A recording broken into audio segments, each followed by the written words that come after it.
Welcome back to the documentary on my parents, Smitty and Joann. In part 9, you will hear a little more about my parents' early days together. From Mom meeting Dad's family, the wedding, the honeymoon, and of course the part my grandmother played in how things were to proceed. Then my mother will talk a little bit about my dad's career in the Army, but first, Dad had to ask Mom to marry him, right? He asked me to marry him. And I looked up and I said, "You're kidding, aren't you?" He said, "No. So don't ask questions like that." He said, "What do you say?" I said, "Yes." Because I already knew. He was going to ask me. Somehow, I knew it too, Mom. I knew he'd ask you. The only thing left to do now, besides the marriage, was for Mom to meet her new in-laws. And since Dad was stationed hundreds of miles away now, my mother had to go by herself. My family would not let me marry till I went up there to visit, and I went by myself up there. There was a lot against me. In other words, I must be wicked because I came from the city.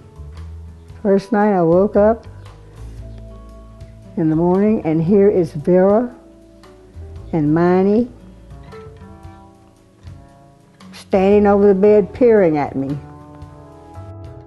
I'm not sure Mom and her new father-in-law got off to a very good start.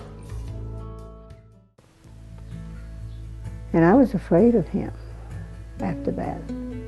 And when I got ready to leave, he took a $100 bill and slapped it in my hand, and he says, "This is y'all's wedding present." They always felt that I was the one that kept your dad from going back home and working for his father. And I had nothing to do with that. Your dad had long since decided that he wanted to be in the regular Army. There was never any question about that. I had nothing to do with it. My nan was a wonderful person. Your granddaddy was a good person too. They just had, at that time, prejudices that were, he just felt that your dad should have married somebody in that area and gotten out of the service and worked for him. Unfortunately, my grandfather decided not to attend his oldest son's wedding.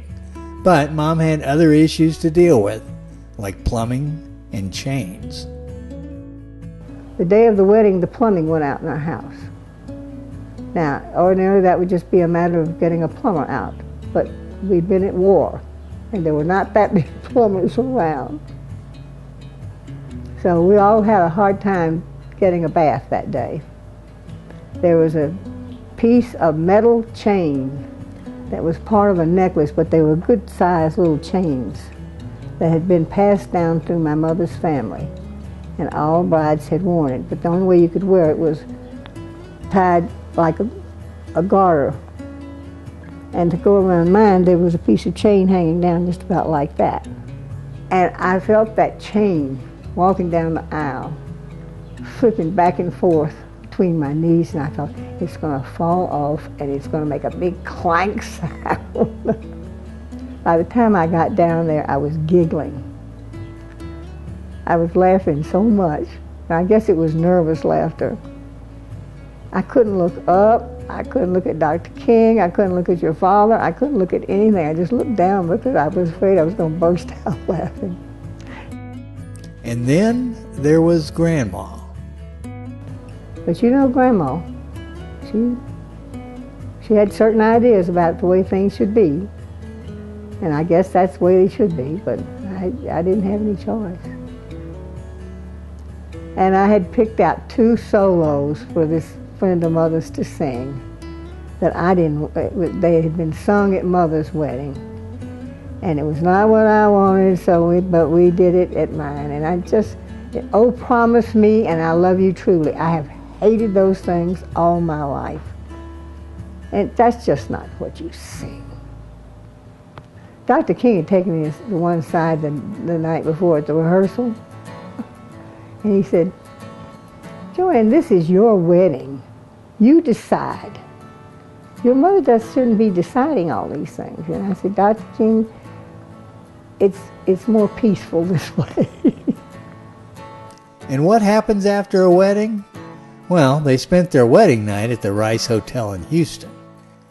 It involved scotch, a 3 a.m. phone call from Grandma's neighbor, Mrs. Corbett, and missing the train to Galveston for their honeymoon. Your granddaddy had told Daddy to give me a good stiff drink. And I wasn't a drinker. I didn't drink. And your dad didn't know I knew nothing about drinking.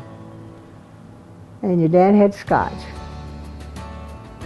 And when we got to the hotel, we sat down and up in the room and we're talking, and he fixed this drink for me, and I drank it.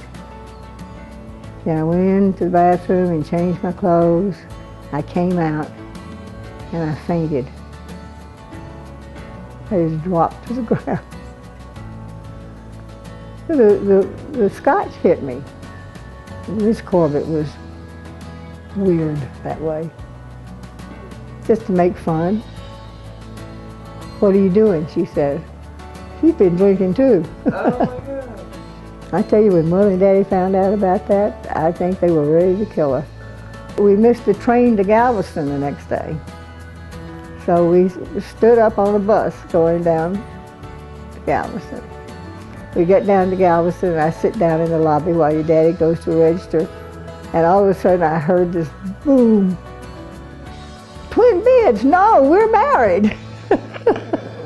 My dad fought in Europe during World War II, and Mom says he rarely talked about it.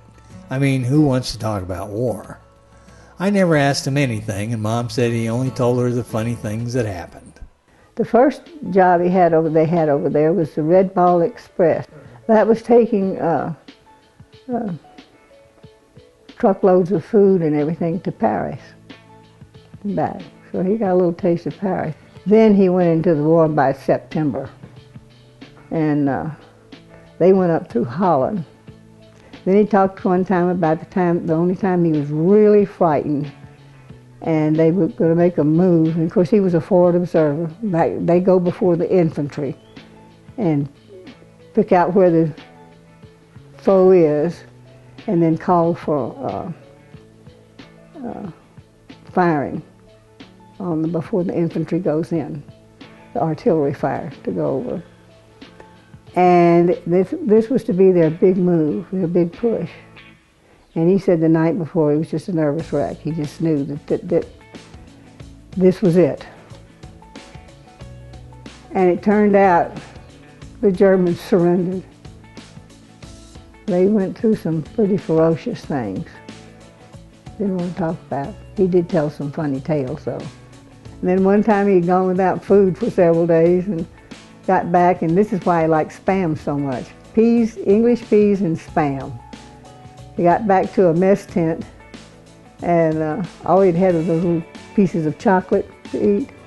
And he said that Spam and those peas were the best food he ever put in his mouth. He never would let his radio man get in danger. Now he did tell me one time, they did get into a little German town, and he was getting ready to see, and all of a sudden, the Germans were not supposed to be there, and all of a sudden, they had to duck into this house because the Germans were coming around the corner. And he called on fire on himself and his radio man. But they weren't hit, they got out. After the war, Dad decided he wanted a career in the Army. He served for 27 years until he passed away in 1969. But he knew what he wanted to do. He wanted to be in the regular Army.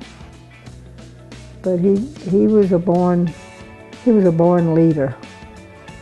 When I went down to the hospital, that first night that he went into the hospital, his driver took me down there, and he sat there and just cried. Young fellow. He says, Colonel Smith is just like a father to me. The letters I've saved all the letters. They're from people I never even heard of, that you all can read someday. He was a good man. Much better person than I am. Both of my parents were good people, and for that I am grateful.